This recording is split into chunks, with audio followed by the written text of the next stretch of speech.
Guten Dag, hola. Dit is John Peters vader, de Spooszmeista. Weet je dat jij een dag Begravnis, wie de zijn kerk, de alle wie sterben, en de lied weer een jaar en toe bevrijd was. En dus op Begravnis dan te eenkampt, neem de zaas zorgdreeuwen, en dreeuwen dat zorg eruit met de leiche de ben.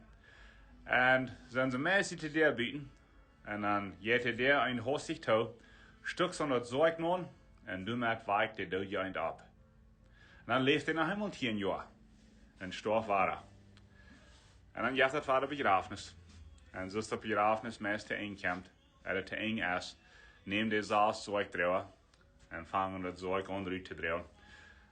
Dus zijn meest bieten, dan schrikt de witfrue met luide stem, pas op met de der! Totaal beloot, mijn vriend.